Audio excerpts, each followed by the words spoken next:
I grew up in Queensland, where it's currently 24 degrees and sunny. And if anyone's been to Queensland, we have really good beaches up there. The water is warm. The beaches are beautiful. And we'd spend a lot of time up on the Sunshine Coast.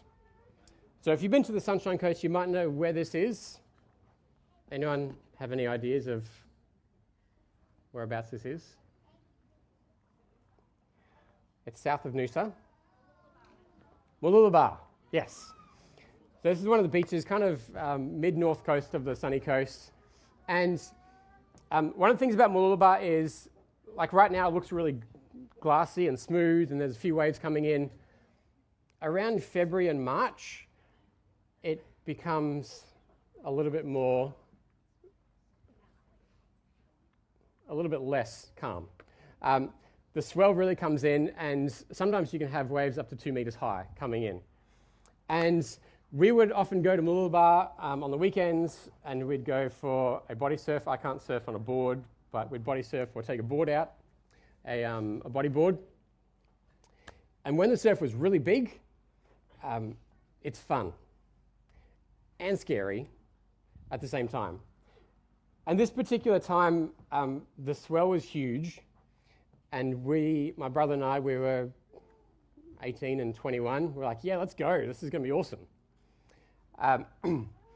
And so we decided to go out. And when Mooloolaba gets big, it's not a nice rolling large wave. It actually becomes this massive dumper, and it just peaks up, and you catch it, and you basically. I was trying to think of how to explain this.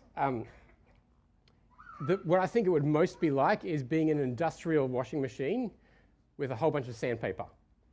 That's kind of what it feels like to catch a wave at Mooloolaba, because inevitably you are going to get smashed at some point, but it's a lot of fun.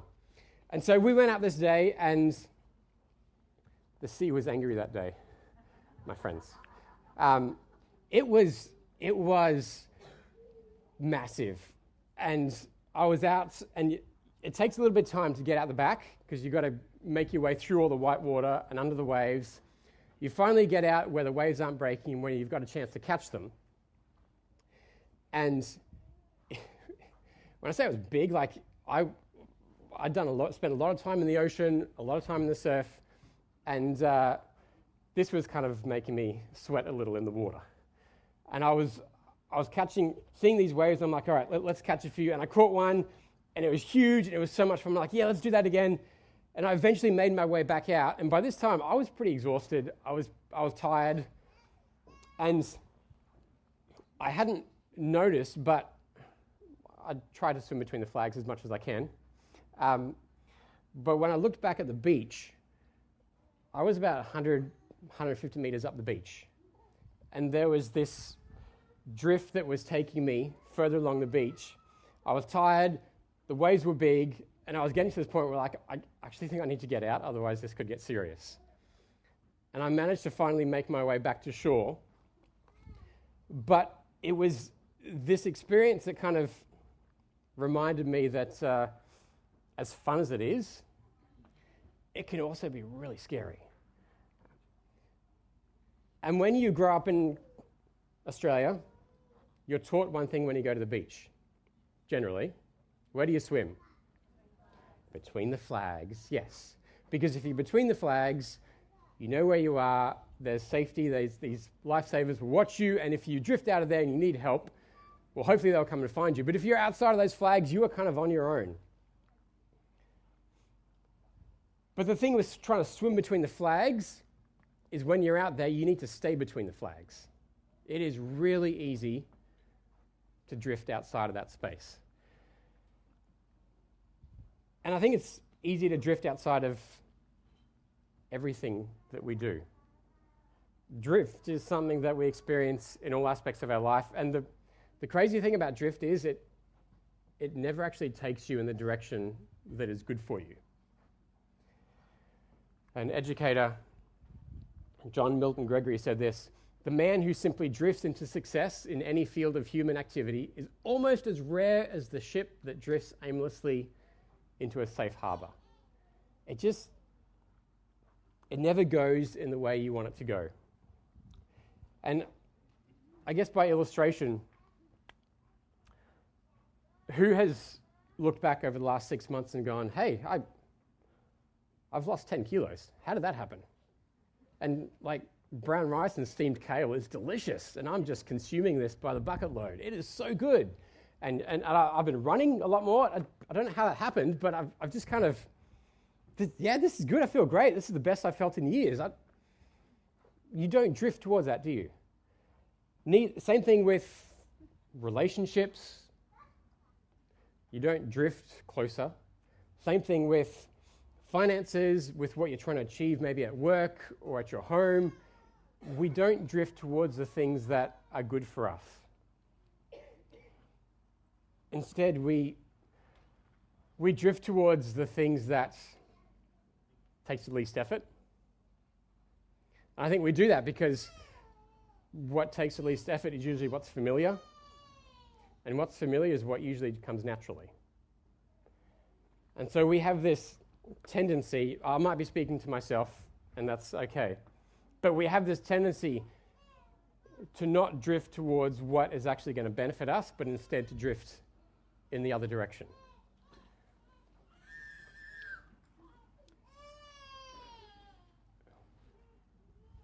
And the reason for that, I think, we get it in the Bible. Paul says, I know that good itself does not dwell in me, that is, in my sinful nature, for I have the desire to do what is good, but I can't carry it out.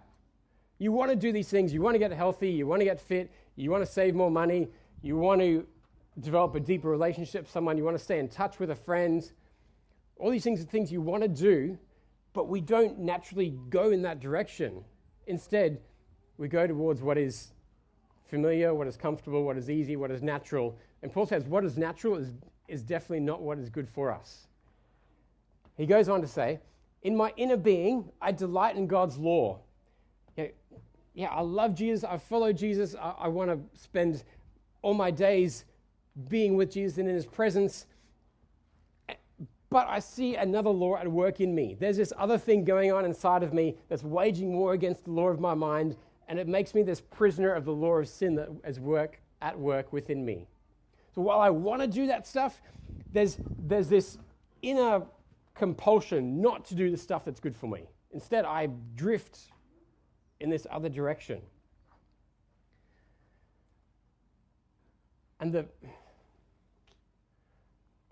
the challenge with this is when we accept Jesus and we choose to follow him, we still have this compulsion still to do the things that aren't good for us. And as we accept Jesus, it's not this instant change. As you all know, I'm not telling you anything you don't know, there is this process that has to take place. And Paul says, if the spirit of him who raised Jesus from the dead is living in you, he who raised Christ from the dead will also give life to your mortal bodies because his spirit lives in you. So while within ourselves we have this natural desire to do the stuff that's not good for us, you accept Jesus and he says, hey, I want to be with you. I want to change you and grow you into the kind of person that wants to do what is good for you because I am in you, and I will help you do that because I will give my spirit to you who will be within you. And this is not just some empty, without power spirit. This is the spirit that raised Jesus from the dead that is inside of you, wanting to transform or sanctify you into who Jesus is. So while that's happening, we have this reality that we are all at risk of drifting from Jesus. It's part of life. It happens to all of us. And if have you ever been praying and you're talking with God and you don't know how it happens, but all of a sudden you're thinking about the grocery list? Or you're praying and then that job, that loose screw in the cabinet that you never open, you're like, yeah, no, actually I need to fix that, don't I? Or you're praying and you start thinking of all these things which would otherwise not pop into your head, But even in our walk with God, as we're talking to him, we find ourselves drifting. I do. Because we're all at risk of drifting from Jesus. William and he said, there are people who deliberately and in a moment turn their backs on God. There are many who, day by day, drift farther and farther away from him. Or expanding on that, C.S. Lewis put it this way. If you examined 100 people who had lost their faith in Christianity, I wonder how many of them would turn out to have been reasoned out of it by honest argument. Do not most people simply drift away?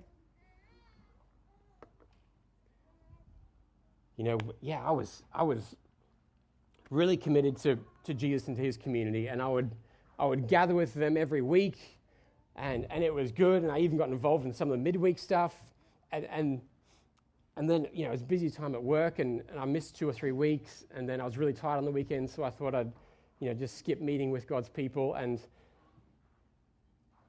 yeah, that was about 12 months ago, and I'm not kind of sure what happened in the meantime, but I found myself a long way from what I used to love and what used to give me meaning and purpose and make me feel like I'm part of a community, but also remind me of why I'm valued and encourage me in my walk with Jesus and keep me focused.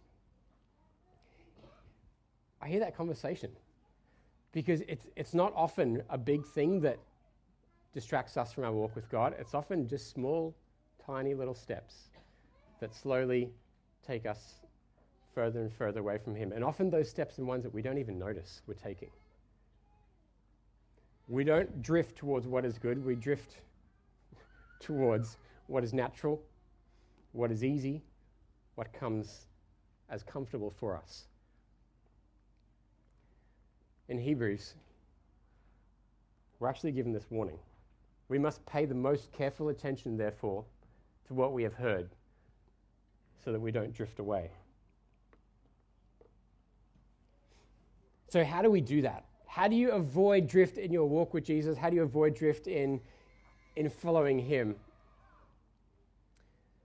And I think back to when I was in the surf and when I'm swimming out in the ocean, and there's 3 things that really, I think, captured why I get in trouble in the water. I know I'm in trouble when I underestimate the power of the ocean. I know I'm in trouble when I overestimate my own swimming ability. And I know I'm in trouble when I stop looking back at the flags. You know, when you're in the ocean, it is a powerful, powerful thing. And if anyone's been to Hawaii, if you go there in summer, there is no surf. If you go there in winter, it's huge, it's massive, and it's what it's famous for. But even in summer, while there's no surf, if you go in the water, you can feel the power of the pull of the water. There may not be any waves coming in, but it can very quickly and easily pull you out 50 meters without you even recognizing it, because it's that powerful.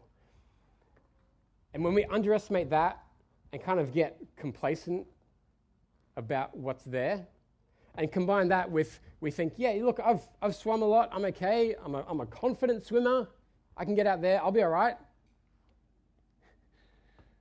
We get overconfident in our abilities, and we stop looking back at the flags, and that's when trouble happens. And so to avoid drift, it's really simple. We need to stay focused and not forget the power that is at work around us.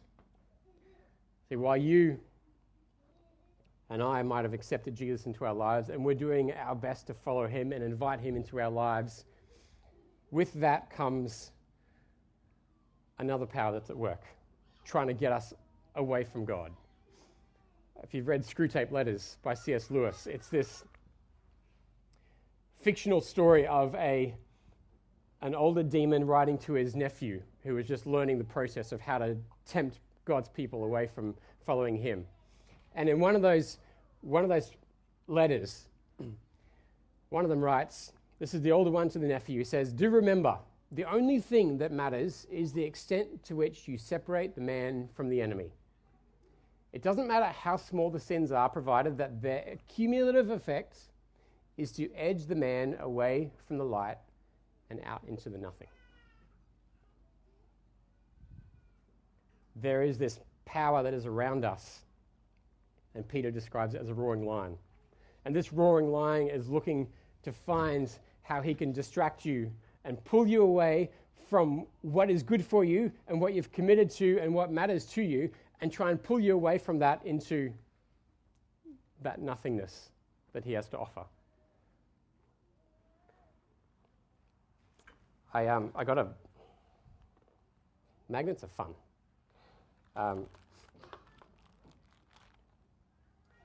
And I got this... It's just basically iron filings. But as you bring the magnet closer, you can see them all just follow it. And it just kind of goes wherever it goes, and there's this cool connection there. But when you think about this and the fact that while we follow Jesus and God's love for us, it never ends. Paul talks about the fact that nothing can separate us from the love God has for us. But we can separate from that love. And while you're with God and you're walking with him, it's like, yeah, we are close, and he has this beautiful ability to impact our lives and to direct us and to guide us. But if we slowly kind of wander from him and we choose to walk away, there's this fact that the magnet is still there. The magnet is still powerful. The love is still there. But because we've drifted, it's starting to have less of an impact on us. That as we come back closer to him, once again, we're connected back to him, and he's at work in our lives, and we get to experience what he's doing. It's not that he doesn't stop loving us. It's not that he changes. It's that we drift.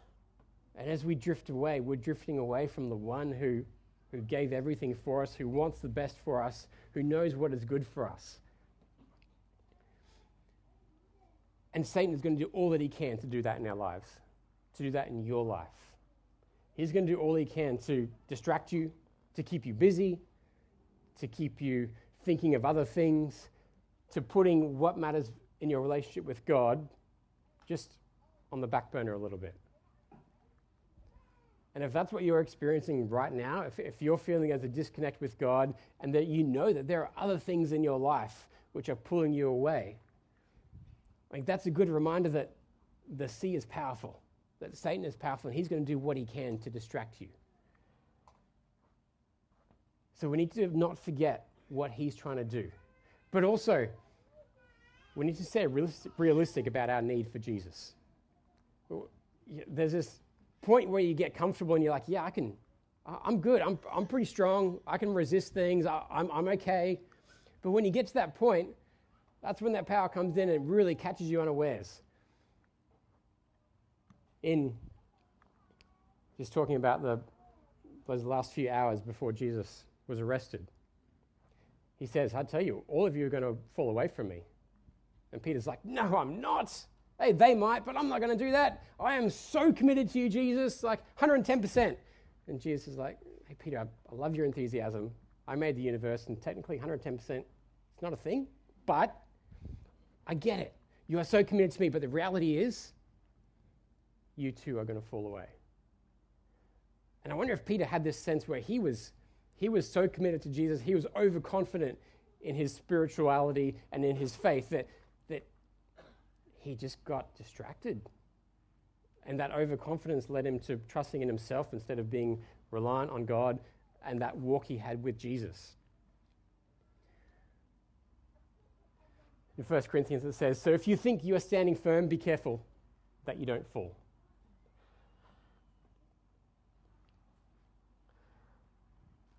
And the third thing, look to the flags, keep looking to Jesus. And you've heard this lots. I'm not telling you anything you don't know, but it's a reminder that we need to keep doing this every single moment of every single day. May Jesus be the first person you go to when you're excited. May he be the first person you go to when you're frustrated, when you've lost something, when you don't know what to do, when you are celebrating a win at work. May Jesus be that first person you go to. Let us run with perseverance the race marked out for us, fixing our eyes on Jesus, the pioneer and perfecter of our faith.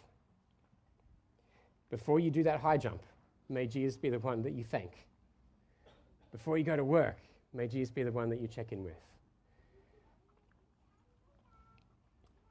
May we be with Jesus so we can become like Jesus and start doing what Jesus did. A little while ago, we spent some time looking at values. And these values are things that guide us and direct us in our lives.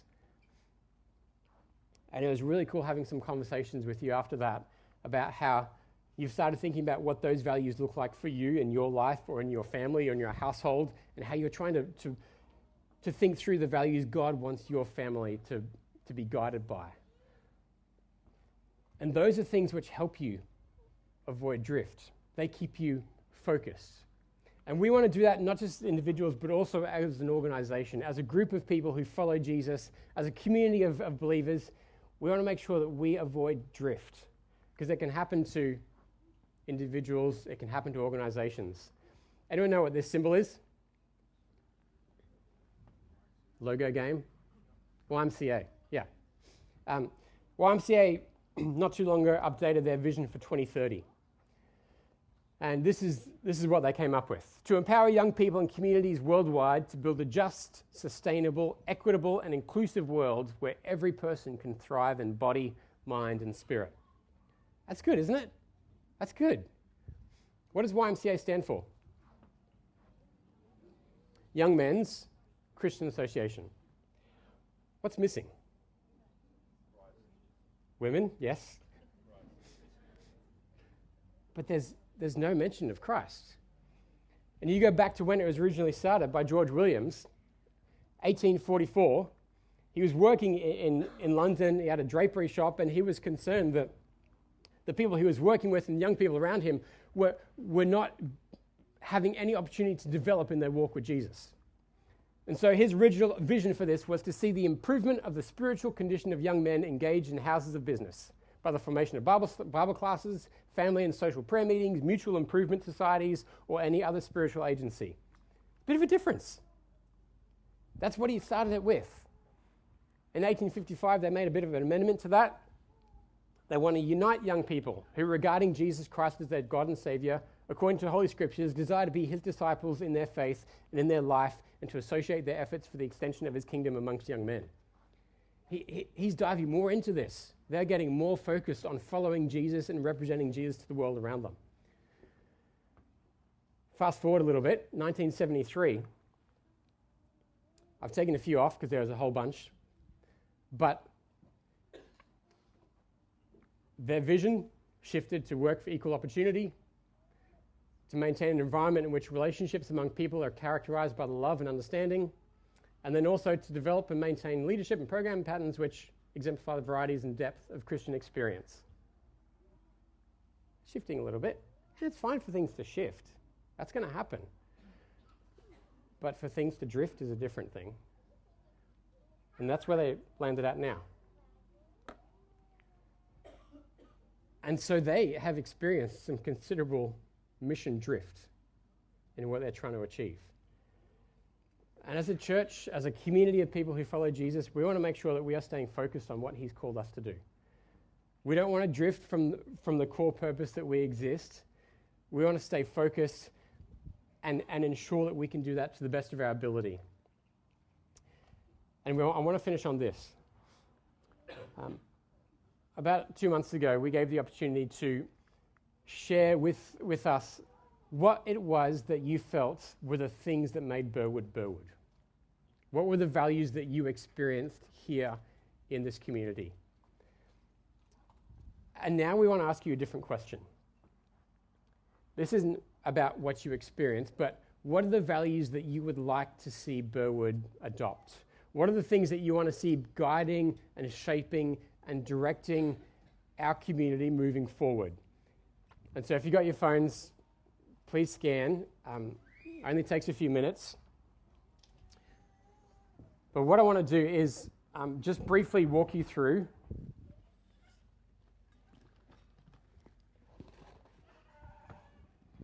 some of these definitions.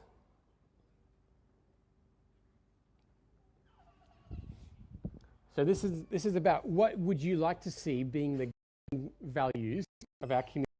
And if you're here for the first time, please engage. We'd love your feedback as well. If you're here for the 275th time, please engage. We'd love your feedback as well. But we want to invite you to select 5 of these. Authenticity, living and speaking truth without hiding the real you. Belonging, being unconditionally loved and accepted. Biblical living is teaching, knowing, and following God's word. Collaboration, working together in service to God. Community, coming together in acceptance of each other in and through Jesus. Compassion, recognizing and acting on the suffering of others. One value might be creativity, using God-given imagination and ability to bless others. Cultural relevance, communicating truth in a way other people can understand. Disciple making is following Jesus and inviting others to do the same. Encouragement, giving hope to people who need hope. Sharing Jesus, intentionally sharing the good news of Jesus with others. Family is prioritizing the well-being and involvement of the whole family. Or generosity, giving freely and joyfully. Humility, willingness to prioritize others instead of yourself. Innovation, doing old things in a new way to make a difference. Joy, an inner sense of hope and happiness that's not moved by circumstance. Justice, desire to see people living in right relationship with God, one another, and creation. Leadership, the ability to positively influence others to engage in church life. Tradition, holding on to the tried and true. Worship, attributing worth to God through words, music, prayer, and how we live. And if you have another one there that you want to put in that you feel impressed to have, please put that down as well. What are the things that you feel should be guiding Burwood forward? And these don't just become 5 things we put up on a wall and forget about. These actually become the 5 things that we make our decisions by, that guide our future, guide our leadership team meetings, guide our decisions, guide our budgets. Because at the end of the day, we want to be a community that is following Jesus. We want to be a community that is creating opportunities for people to be with Jesus, to become like Jesus and to do what Jesus did. We're going to be a community that is focused on sharing him with the world around us, but doing that together and experiencing the joy that comes from that as well. I want to invite the musicians up, because the last song we're going to sing, and we're going to worship God with this song, is King of Kings. And really, this process of choosing our values and deciding on where we go next is really the next verse of this song that we're not going to sing, because it talks about how Jesus, what he did, what he gave for us, and what he gave us to do, created the church. And the church that we are a part of is called to go and continue that mission forward. And these values that we choose are going to guide us in how we do that and what it looks like to do that as well.